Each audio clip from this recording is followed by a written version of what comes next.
It is hereditary and racially genetic in origin, and thus not remediable to a major degree by practical improvements in environment. The long-range implications of what he is doing are no different than the propaganda campaign that Hitler and his Nazi unit carried on in Germany that ended up eliminating 6 million Jewish people. Now, what is most interesting is that Hitler said the very same thing. He said, number one, that the Jews were genetically inferior to the Aryans. If one believes that the German people would have tolerated the concentration camps and the gas chambers, if news media, like the programs that Mr. Brown is setting on, if those people were willing to bring discordant views out into the open, I don't believe the concentration camps and the gas chambers could have continued to exist in Germany. Back in the 70s, a man named Dr. William Shockley, a noted scientist, embarked upon the mission of proving to the world that black people are genetically inferior, without, I might add, the benefit of any formal background in genetics. He became front-page news and won headlines with his controversial views. On campus after campus, unrest followed his every visit. My position then and now is that if a supremacist cannot be rationally debated, perhaps he has a point. After the debate you're now going to see, Dr. Shockley went back into oblivion. I don't claim that the 1973 interview did it alone, but I am of the opinion that it helped.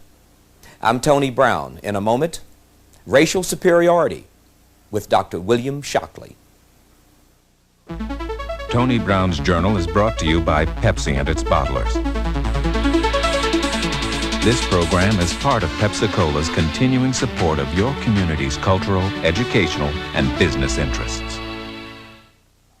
We have two very prominent educators, scholars on Black Journal tonight, and we feel that it is important to defend the First Amendment rights of all Americans. Dr. William Shockley, one of our guests, has had quite a difficult time speaking at some universities, and particularly some black college students do not agree with his theories. On Black Journal, we feel that Dr. Shockley's rights in the First Amendment area are parallel to black people's rights. That is, that Dr. Shockley must have a platform for his views if black people are to have a platform for their views. Dr. Frances Welsing, on the other side, has difficulty in expressing her views on legitimate mass media outlets because many whites do not agree with her theory of genetics. Now let's find out what the controversy is about. Dr. Shockley, please give us the benefit basically of what your theory is. My principal point, Mr. Brown, is not so much a theory of black-white differences, but is summed up in one word, which is the theme of my appearance on your program and my efforts, and the word is dysgenics. And dysgenics means effectively downbreeding, retrogressive evolution. And I fear that this is worst for the black community, and I particularly welcome an opportunity to appear on Black Journal just for these reasons. And let me say also that when I first met Dr. Welsing, it was not black students who were disrupting, but white students. And Dr. Welsing made a very sincere and I thought extremely effective effort, a well-planned effort. It was not effective with these white students at Staten Island Community College, so I would have a chance to speak. In fact, I think they prevented her from saying what she wanted to say when she was trying to gain me a platform. So my main theme is that we have problems that we should face and we should look at connected with dysgenics. And I welcome any opportunity I have to bring this out so that people can look at it and worry about it. Dr. Shockley, you are accused of having a theory that is a white racist theory. How do you respond to that? Well, I respond to that by saying that I've considered whether or not I am a racist. Racist is an epithet that used to damage my self-esteem, but it doesn't anymore. I feel it's untrue. If you look in the dictionary as to what racist means, it means emotional feelings, irrational feelings associated with fear and hate. If I really had those, I don't think I would be here this evening.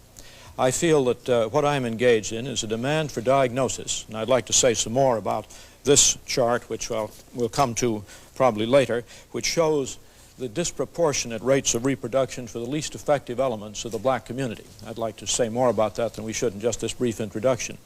But I think there is another word that better describes what I'm involved in, and that word is raceology, which means a scientific analysis of racial differences.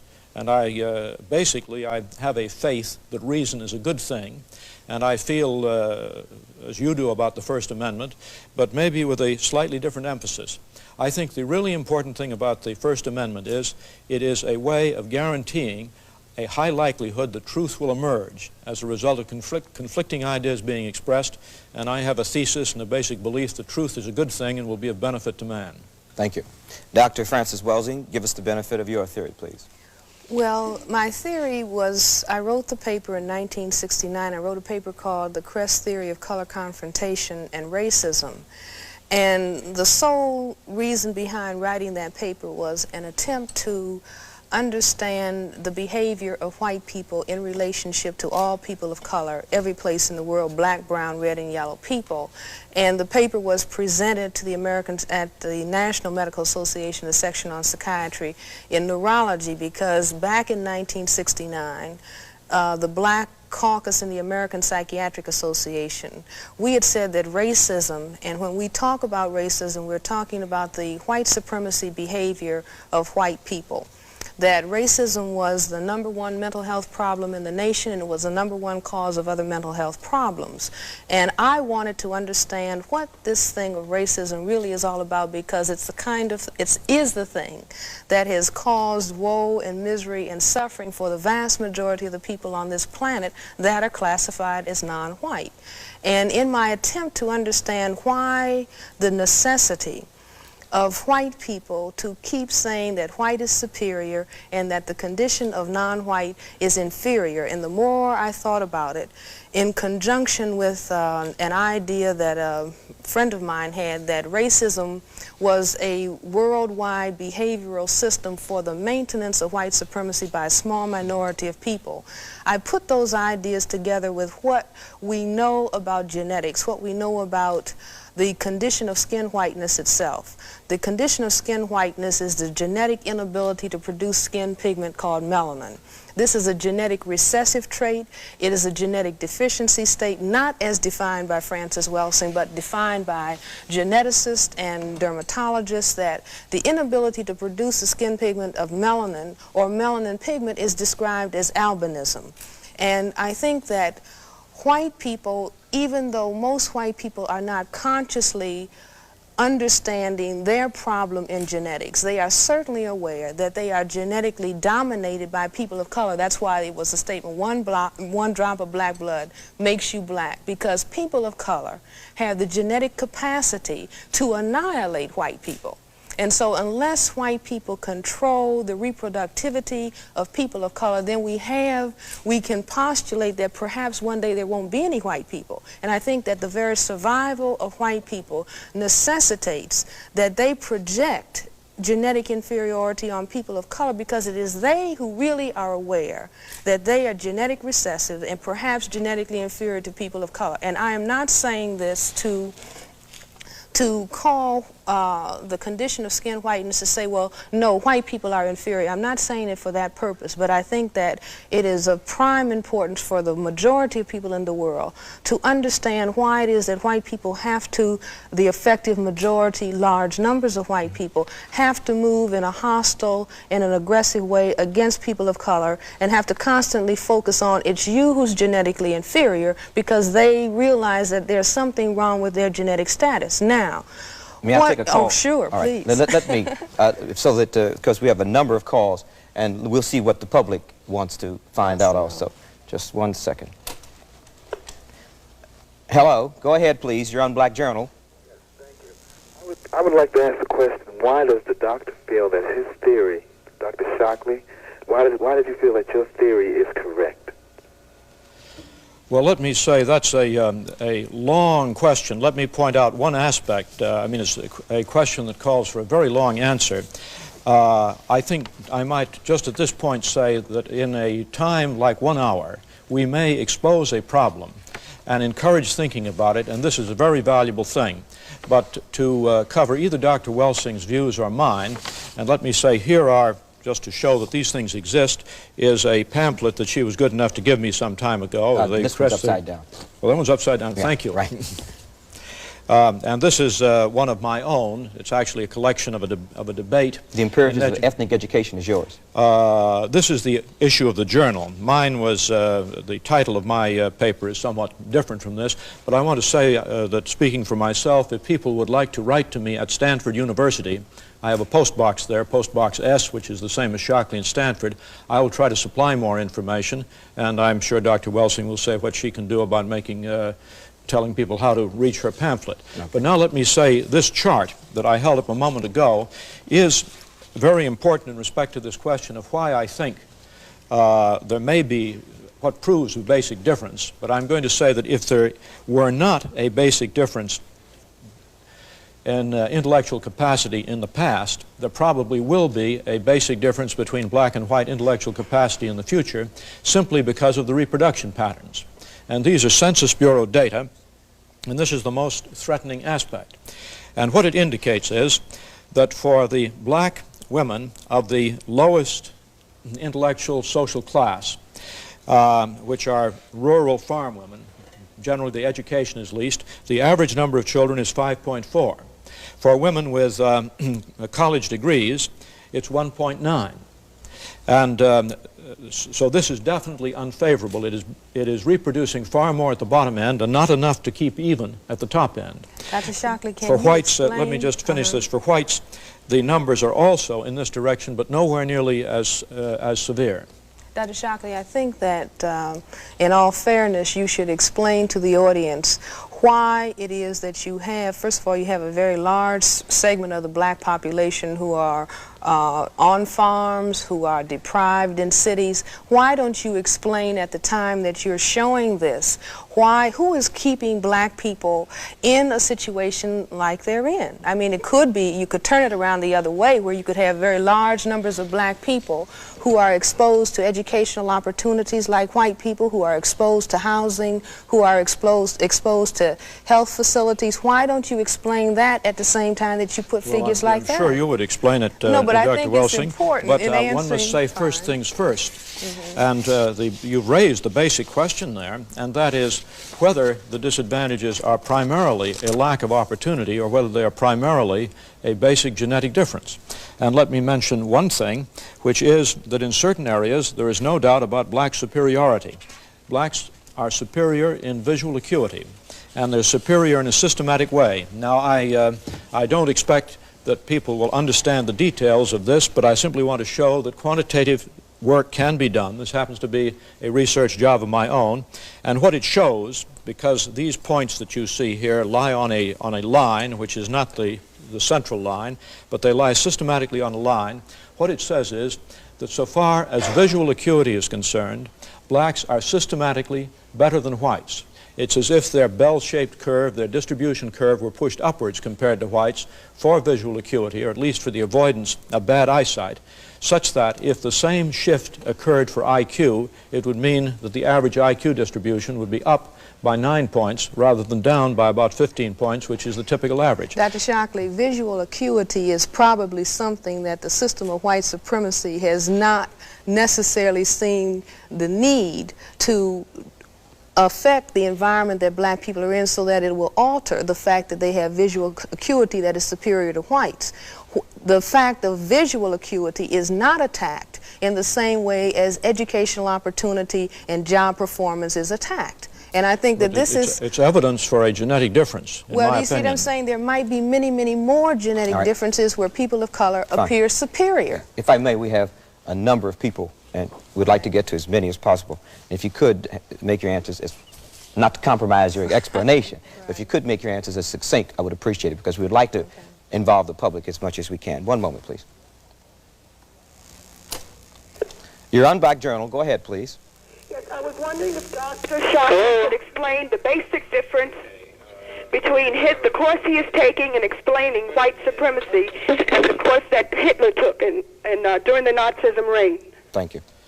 Well, there are enormous differences. In fact, the lesson to be learned from Nazi history is frequently very misunderstood. And it is a lesson which Mr. Brown has told us about earlier. It's the First Amendment. It's not that eugenics is intolerable. Actually, the eugenic programs, which are the opposite of dysgenics, eugenic programs are not inconceivable, they're not inhumane. Denmark has been carrying out programs with strong eugenic implications for maybe 30 years. And it's important to note that since World War II, Denmark's per capita homicide rate dropped and is now approximately 1/20th.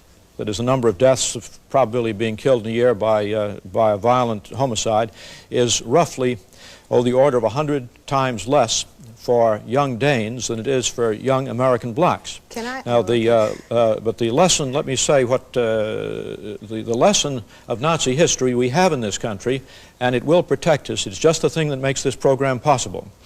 The First Amendment, which allows freedom of speech. If one believes that is not the right answer, then one has to be one of the most anti-German racists there can be. If one believes that the German people would have tolerated the concentration camps and the gas chambers, if news media, like the programs that Mr. Brown is setting on, if those people were willing to bring discordant views out into the open, I don't believe the concentration camps and the gas chambers could have continued to exist in Germany. I'd like to comment, because I'd like to say that I don't think that there's a major difference between what Dr. Shockley is doing. I don't think that Dr. Shockley is fully aware of what he is doing and why he is doing what he's doing. But the long-range implications of what he is doing are no different than the propaganda campaign that Hitler and his Nazi unit carried on in Germany that ended up eliminating 6 million Jewish people. Now, what is most interesting is that Hitler said the very same thing. He said, number one, that the Jews were genetically inferior to the Aryans. Number two, he was aware that the Semites had genetically dominant material, genetic material to the Aryans. And if we begin to understand the way that people who were in Europe at the time that the Semites arrived from Africa, when the Semites arrived in Europe from Africa, they were people who had substantial amounts of color and who had very kinky hair because they were from the continent of Africa.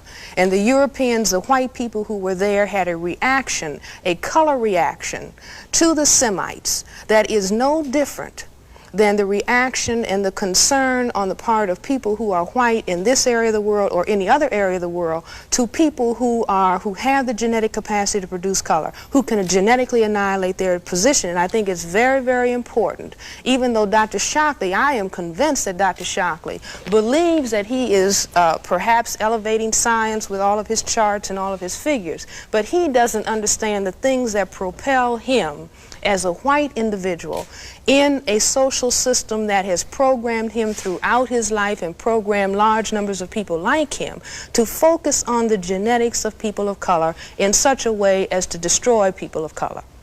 I would like to ask a question, and Dr. Shockley, if you could answer it yes or no, I would appreciate it.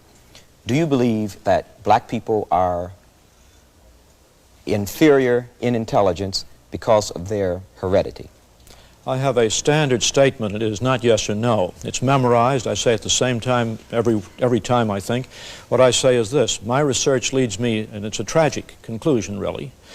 My research leads me inescapably to the opinion that the major cause of the American Negro's intellectual and social deficits is hereditary and racially genetic in origin, and thus not remediable to a major degree by practical improvements in environment. All right. If you believe that the position relatively of black Americans to white Americans is based on a genetic inferiority, and I will accept the responsibility for that word, then what do you see as the solution to the problem? Well, I see the first aspect of this is to prevent the problem from becoming worse by dysgenics. This first word Would that you I translate mentioned. dysgenics for me and the audience? Would that be sterilization? No. Dysgenics, you see, means what that other chart I showed you says. Should blacks, the least effective element. Should blacks be sterilized? No. I have a... but if blacks are a problem and we do not allow... This is inhumane. And Dr. I think Shockley one can wants find more black humane people to solutions to this. Well, then how would... Then I would propose something in which one of the key phrases is regardless of sex, race, or welfare status. And this is the proposal. I call it a thinking exercise. It's mentioned in that pamphlet that I showed that you can obtain. And it goes this way, that you would offer a bonus to everyone to be sterilized. Now, we know we have a population explosion problem. We know that in India that bonuses in the form of transistor radios are offered to people. Would this bonus be directed to black people specifically, more than whites? Mr. Brown, what did I say just a moment ago?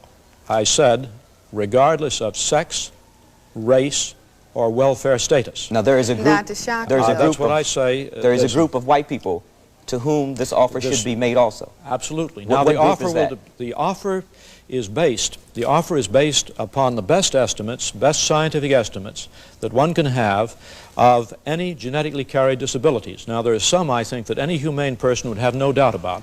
And Dr. Welsing talked about dominant and recessive genes. I want to point out that sometimes a dominant gene can be a very bad thing, and it is a very bad thing But not for a color. neurological disease called Huntington's chorea, which is something which like is more multiple prominent sclerosis. in white people than black people. That is correct. And I think that one should offer a large bonus for anyone who might be Dr. potentially Shockley, carrying Huntington's chorea. Dr. Shockley, Beyond are you this, it goes aware- on with some other factors in this, but Dr. Welsing wishes to speak. Are you aware that white people have more genetic diseases that affect their nervous system than people of color than black people? I wouldn't be at all surprised. And I think Now, blacks apparently have higher heart problems. Would you suggest that all of these white people who are carrying these defective genes, you know, whose families may carry these defective genes, that they be examined and it would be suggested to them that they be sterilized? Would you suggest this? Yes, I think I would, probably, in general.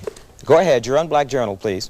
Of what we know about ancient black civilizations, how can American blacks suddenly be genetically regressive? Thank you. Let me just say this. What is very interesting is in the study of biology, biologists who have studied evolution, one of the very interesting things that they say is that the more functional skin pigment cells in the animal kingdom, the higher you are on the scale of phylogenetic ascension. In other words, nature in the course of evolution went to its highest state when it produced a cell that could produce pigment, and that we were sliding backwards. The mutation to albinism is a step backwards in the scale of evolution. Are you aware of that, Dr. Shockley? No, I'm not aware of that particular one. I am aware of another basic genetic difference, and that is that the rate of maturation of a neurological system gets longer and longer the more advanced the animal is. And that is one of the items on the racial difference, that the neurological development of blacks is faster than whites. Black babies walk on the average a month earlier than white babies.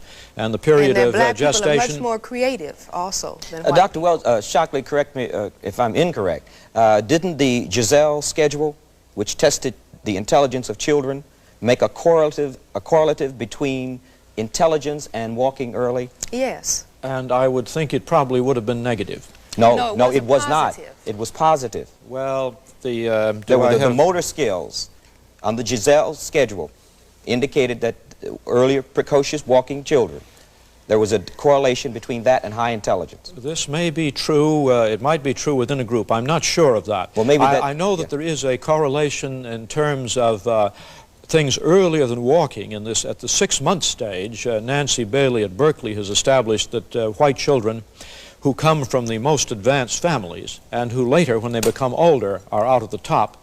At the first 6 months, they are relatively retarded compared to children who are from families of less accomplishment and who don't go as far. But this, so there are a number of these things certainly to be brought in. Fine. But this Giselle schedule is a very authentic, accepted, institutional, psychological experiment. And so is the Nancy Bailey early test. I'd like to take another Okay, call go at this point. You're on Black Journal. Go ahead, please. Hello.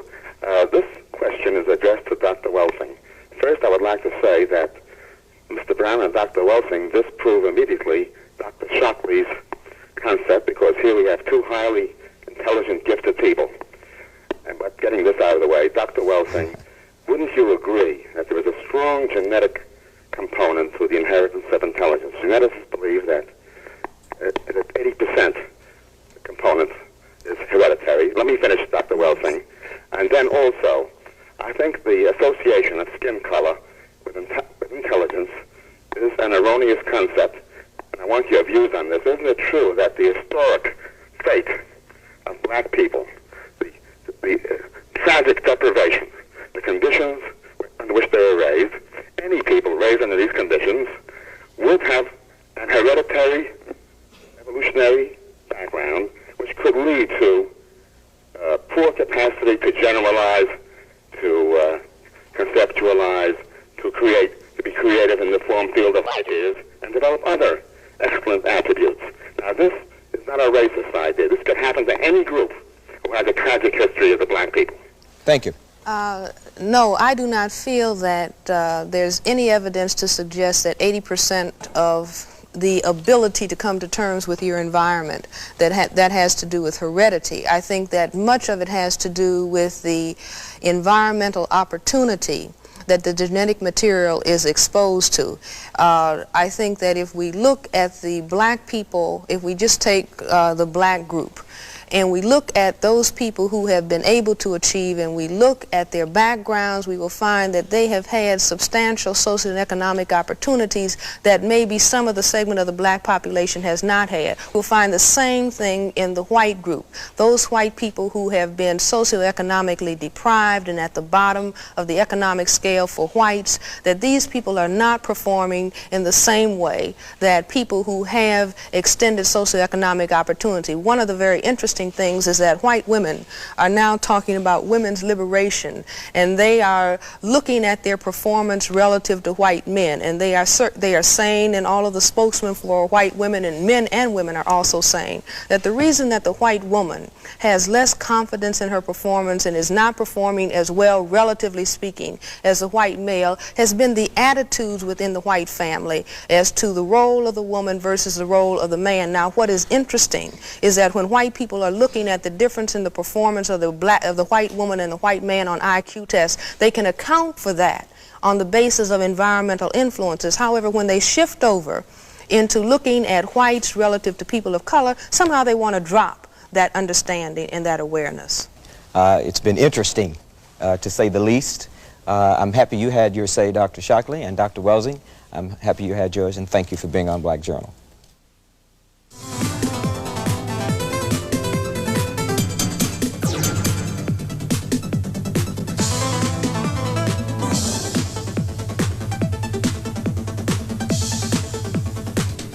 Tony Brown Environment of black people. Today, another bombshell suggests empirical evidence of black biological inferiority, The Bell Curve. A book by Charles Murray and the late Richard Herrnstein cited statistics alleging that blacks on average score 15 points below whites on IQ tests. They compared averages, not individuals, the authors asserted. True, because some of the highest test scores ever registered on IQ tests were made by blacks. However, the author's premise reinforces the racialist eugenics theory of African inferiority. We invited Charles Murray to present his views on this program. He refused. But joining me to examine this issue is the woman who took on Dr. Shockley and his views on Aryan superiority. I'm Tony Brown. We'll be back with Race and Intelligence. Tony Brown's Journal is brought to you by Pepsi and its bottlers. This program is a part of Pepsi-Cola's continuing support of your community's cultural, educational, and business interests. My guest is Dr. Frances Cress Welsing, a psychiatrist and author of ISIS Papers, The Keys to the Colors. Dr. Welsing, welcome back to our series. After 20 years. After 20 years. I'm very glad to be here. I'd like to say that Dr. Shockley's premise is as vivid today and as alive as it was when we did that program in 1973. Precisely. And his premise sounds, seems to be the father of Charles Murray's, the bell curve. Do you agree with that? Well, I wouldn't say that it was a father. It's in the continuing wake of the discussion, the historic discussion of black genetic inferiority. I mean, a couple of years ago we were being bombarded with violence in the black community as related to black people's genetics, but not anybody else's violence being related to their genetics. And so now Charles Murray is coming out, in Richard Herrnstein, that black genetic inferiority. And as a matter of fact, Tony, I'm very happy about it. The reason being is that 24 years ago, in my paper, The Cress Theory of Color Confrontation and Racism, White Supremacy, I said that the population that classifies itself as white has to continue to focus on color, genetics, sex, and numbers. And so 24 years after having made that statement, here we go again. So I'm not at all surprised, and I'm glad to have the crest theory again validated. Now, in both Dr. Shockley's conclusion and in the bell curve's conclusion is the conclusion that blacks are uneducable and that public policy needs to be shaped to understand, to conform with the, quote, fact that no amount of money is going to rehabilitate or habilitate, whichever you choose, black people in this country. Exactly. What are the implications? Well, I think, again, the implications, first of all, we need to understand that this discussion doesn't occur in the vacuum. It occurs within what I call a global, national, local system of white supremacy. Now, what do I mean by that? I maintain, and have for the past quarter century, that the behavior that we see, including this focusing, comes about because the white population on the planet is a tiny minority population. It's not people of color who are the minorities. Whites are fewer than 1/10 of the population on the planet. Number two, and perhaps most importantly, white. Do you see, when white people say, I am white, they are talking genetically about a genetic recessive characteristic that is a variant of albinism, not defined by Francis Welsing. Now, that genetic recessive characteristic plus the minority status means that the white population can conceivably be genetically annihilated by genetically dominant black, brown, red, and yellow people in terms of skin coloration. So my thesis in the crest theory was that all of the behavior, you see, the repression of blacks, the attack on black males in particular, the lynching, the castration, the obsession with saying something is wrong with your genetics, because at a subconscious level, whites are aware we are the population on the planet that is genetically vulnerable. Now, let me give you one exception that I know of, Go ahead. and that is Brazil. During slavery in Brazil, racism as a premise for slavery was as uncommon as racism was a premise for slavery in the United States. And in a Brazil, the white population is diminishing, and the black population is diminishing, and the population in the middle, which is a miscegenated population, is the one that's growing. So I think there... Well, but see, I would say, Tony, that still if you go... I just want to finish one point. I'm sorry. In my point, I'm not trying to cut you off, but I think my point is, I don't want to sound too abstract, my point is that in some parts of the world, whites don't seem to be as fearful of what you refer to as annihilation, perhaps, as in the United States. Well, I would still say if one goes to Brazil, and if you go and see who controls the banking centers, it will be a population of people that say we are white. That's you see, yeah, and at the same time, if you go to the favelas and into the slums, do you see the darkest and the blackest population. And you're right. And the only thing I'm saying is that that population, and that population culturally, is very different from the United States. And racism wasn't the premise for slavery there, but it was the premise for slavery in the United States. Well, you see, I say that in other words, there are variations on the theme. Mm-hmm. There's variation in terms of the particular language that the discussion is carried out in. But you never get away from, if you're black, stay back, brown, stick around, yellow, mellow, white, right. You see, and the more color you have to cause white genetic annihilation, then the more pressure that is put on you. So this hierarchy of color, whether you're in Asia, whether you're in Africa, whether you're in Latin America, Central America, this still obtains, but I don't want us to get lost. No, okay, I don't. But I do want to get back to a primary point here, because I think we've jumped over it, and that is the bell curve. And let me just say this, it's not just the bell curve.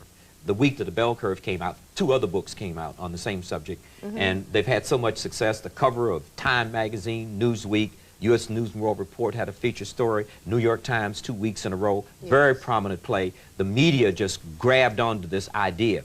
Now, with this happening, there's going to be a plethora of books on this very subject. Precisely. Now, in this new wave, unlike Shockley and Jensen to a lesser extent, the focus is on, quote, data, meaning that someone is empirically saying that they can demonstrate that there is biological inferiority among blacks, and that it turns on one statistic, and that one statistic is that blacks make, on average, and they were careful to say not individuals but average, because they never could have gotten off the ground with individuals, because too many black individuals are exceptions to this rule. But on average, blacks make 15 points less than whites. Now, what is your direct refutation of that alleged empirical evidence? Well, do you see, I would say this, that first of all, I'm a psychiatrist, a general psychiatrist, child psychiatrist. We've always looked at IQ tests as being very directly related to the environment. Now, if someone doesn't want to closely examine the environment, all of the dimensions of the environment, then someone could easily say, well, it's not the environment that makes the difference. Do you see, I maintain that it is the environment that makes the difference. And on Sunday, recently, article was in one of the major newspapers in Washington, D.C., where a young white male, senior at University of Maryland, had his skin darkened, and he went to the South. He could have stayed in Maryland, but he went to the South. He was going to be black because he did not believe when blacks would say it's racism, it's racism. He thought that that was really just an excuse. So he had his skin darkened by a dermatologist, and he went to the South, and he could only tolerate the oppression for 2 days before he came running home and crying to his mother, I can't deal with it, I can't deal with it. Now, what I'm saying is that here is someone who can, you know, the chemical is not given, and so he turns back white. He knew he had that escape, but he couldn't tolerate the insults in the restaurant, the various day-to-day, 24 hours a day, 7 days a week, assaults that a person of color, on his psyche, that the person experiences. Not physically. Not physically, but psychologically. you see, but it's not generally talked about. You see, in other words, he talked about such things as being ignored when he would go into a restaurant, do you see, or someone saying niggers are, you know, no good. Just on and on and on and on. Now, that's one that overt racism, overt well, I won't even call it overt. Oh, okay, but I might call, do you see, shooting or lynching overt, but I'm talking about the very subtle things. All right, and you're right.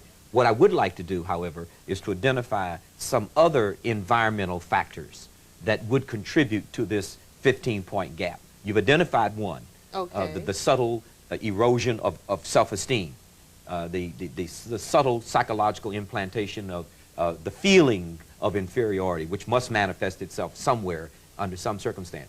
But apart from that, what are some of the other environmental factors that you can identify? Well, if we understand racism is a system that is operative in all areas of activity, economics, education, entertainment, labor, law, politics, religion, sex, and war. And so this barrage, full court press, is coming at you on a daily basis. If it impacts economics and labor, this means, as is the case in large numbers of black families, you're talking about a one-parent family as opposed to a two-parent family. You're talking about disparage inadequacies or inequities in terms of wages, and all of this begins to impact on what it is that is happening in that critical unit that we call the family unit. And if that unit cannot function in a supportive manner, for example, black infants, when they are born, in the first 9 months of life are accelerated compared to white infants. Now, how are they accelerated? How do you mean they're that? accelerated in terms of such things as smiling, holding up their heads, recognition motor of activity. faces, and motor activity. Do you see? And smiling is also intellectual activity. But with the assault of this environment in a highly structured environment that I say is structured for the purpose of white genetic survival, do you see that this begins to then take its toll? It's as though you have two races, two people running a race. One, you tie weights around their ankles, and everything else is equal, but one has weights tied around his or her ankles. I've seen a number of studies, and frequently they seem to cluster around something happening to a black child around 7 years of age. Have you identified that age at all? Well, I see it everywhere. Around 7, something happens to the black child. They grow tremendously up to that point, and then all of a sudden there's a fall off. Well, you see, the child has entered school at that point. And upon entering school, I mean, try to think about, when I think about what first grade was like, do you see, it was Dick and Jane and Spot and Puff, and a white family. It wasn't anything about a black family. It was a white family, all the pictures were white, all the presidents were white, everybody that you focused on that was doing anything, Goldilocks, Snow White, everybody is white, including a white Christmas, a white bunny rabbit. Do you see, so that the child is taking all of this information in about the environment and how he or she is valued or looked upon in the environment. Just learning the English language. You learn that white is pure and black is evil, black is bad. If the stock market falls, it's a Black Tuesday or a Black Monday. Right, the bottom line, does a 15-point disparity on IQ exams make blacks genetically inferior? Well, I would say absolutely no. Do you see, we want to get down to genetics. White is a genetic mutation from black. It is albinism. The earliest people, the first people on the planet were black people. And black people produced albinos, and you mix the two together, you get the whole human family. So I say, no, it doesn't mean that, but I want to move. Let's assume, for the purpose of argument, that let's say black people are 50 points below white people. Do you see, according to their tests, the bottom line is, okay, Dr. Murray, Dr. Jensen, Dr. Shockley, Dr. Herenstein, what is it that you intend to do about this? Do you see? Are you saying, therefore, your model is Adolf Hitler and company? So we have decided that you are inferior. The bottom line is, what are you going to do about it? Because there are many children, white, black, brown, red, or yellow, who are damaged genetically, congenitally. We say they're mentally retarded. Now, we have special schools. We do everything to help these children. We put them in small classes. We give them 3 or 4 teachers. We give them all kinds of things to try to exploit the genetic potential. But now somebody comes along and says a 15-point difference means we cannot expect anything from these people. Well, if we cannot expect anything and the global economy is declining, well, gosh, we're back with Adolf. Do you see? Well, we just cannot tolerate this debris in our population. If I may, and I want you to continue your point. I don't want to interrupt. I do want to say this. I read an editorial recently on the editorial page of the Wall Street Journal, not a newspaper to take lightly. And the writer was very favorable, anti the bell curve. This was not a racist writing an article. It was a very, very objective, fair editorial.